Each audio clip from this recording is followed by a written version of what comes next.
बस झालं आता सई, खूप झालं. आता आम्ही तुला या घरात ठेवू शकत नाही. असं म्हणू नका हो. अखेर ती आपली मुलगी आहे. सईची आई गयावया करत म्हणाली. मुलगी आहे तर काय झालं? पूर्ण गावात आपली नाचक्की होते. तिच्याशी लग्न करायला कोणीच तयार नाही आहे. बाबा, माझी काय चूक?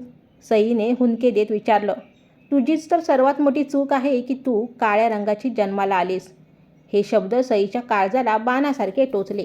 आईने पुन्हा एकदा अडवण्याचा प्रयत्न केला. तिला बाहेर काढू नका. ती कुठे जाणार? जिथं जायचंय तिथे जाओ. आज नंतर या घरात पाऊल टाकायचं नाही. वडिलांचा आवाज घराच्या भिंतींना धडकला. काही वेळातच सई आपल्या खोलीत उभी होती. तिचे डोळे थांबण्याचे नाव घेत नव्हते. तिने आपली जुनी पिशवी उचलली.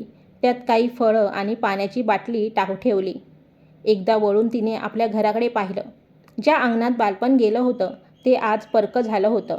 सईने पाऊल बाहेर टाकले आणि मागे न बघता ती निघाली.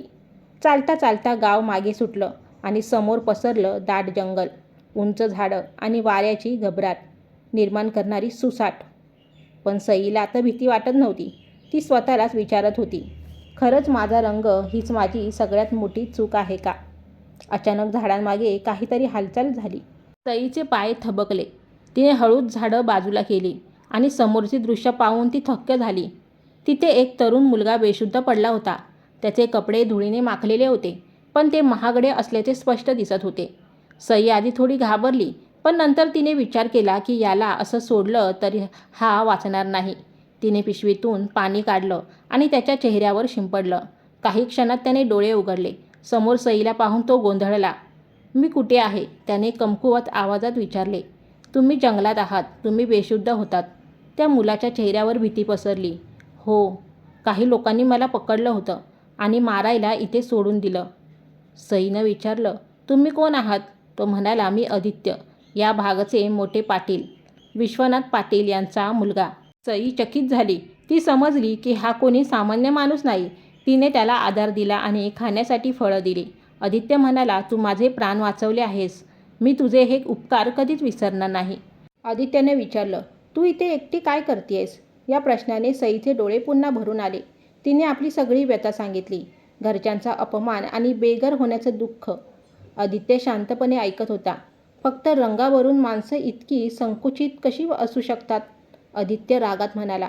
सई म्हणाली, कदाचित मीच चुकीचे असेन. नाही सई, तू नाही, जगाची विचारसरणी चुकीची आहे. आदित्य ठामपणे म्हणाला. मित्रांनो, मी इतकी मेहनत घेते या कथेसाठी. कथा आवडली तर नक्की लाईक करा. आदित्यने उठण्याचा प्रयत्न केला, पण त्याला चालता येत नव्हते. सईने त्याचा हात आपल्या खांद्यावर घेतला आणि ते दोघे हळूहळू वाड्याच्या दिशेने चालू लागले. वाटेत काही दरोडेखोरांनी त्यांना अडवण्याचा प्रयत्न केला, पण सईने मोठ्या हिमतीने आणि चतुराईने आदित्यला तिथून सुरक्षित बाहेर काढले. पाटील वाड्यातील प्रसंग. संध्याकाळ झाली होती. समोर पाटलांचा मोठा वाडा दिसला. आरडाओरडा झाला. लहान मालक आले, लहान मालक आले. तेव्हा विश्वनाथ पाटील बाहेर आले. आपल्या मुलाला सुखरूप पाहून त्यांच्या जीवात जीव आला. पण जेव्हा आदित्यने सांगितले की सईने त्याचे प्राण वाचवले आहेत, तेव्हा पाटलांनी सईकडे पाहिले. तिचे साधे कपडे आणि सावळा रंग पाहून त्यांच्या डोळ्यात तुच्छता आली. पाटील म्हणाले, ठीक आहे, हिला काही बक्षीस द्या आणि इथून पाठवून द्या. हे ऐकून सईला धक्का बसला. पण आदित्य गरजला, बाबा, ती बक्षीस घ्यायला आली नाहीये. तिने मला जीवनदान दिलंय आणि मी सईशी लग्न करू इच्छितो. वाडा शांत झाला. विश्वनाथ पाटील संतापले. तुला शुद्ध आहे का? या घरची सून व्हायला फक्त मन नाही, लायकी पण लागते. सई रडू लागली. ती तिथून जायला निघाली, पण त्याचवेळी अचानक विश्वनाथ पाटलांच्या छातीत जोरात कळ आली. ते जमिनीवर कोसळले. वाड्यात धावपळ सुटली, पण सई थांबली. थांबा, सई ओरडली. तिने पटकन बागेतील काही विशिष्ट जडीबुटी आणायला सांगितल्या. सईचे आजोबा गावठी वैद्य होते. त्यांच्याकडून ती हे शिकली होती. तिने औषध तयार करून पाटलांना पाजलं. काही मिनिटातच त्यांचा श्वास सुरळीत झाला.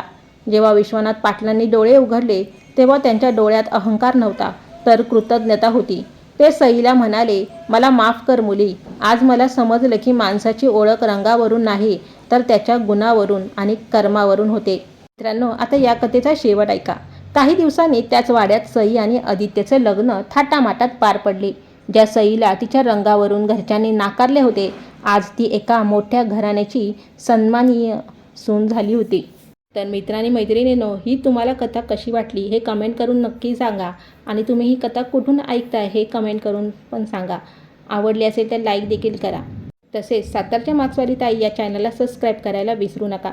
मित्रांनो, सौंदर्य हे चेहऱ्यात नसून माणसाच्या स्वभावात आणि संकटाच्या वेळी दाखवलेल्या हिमतीत असते. धन्यवाद.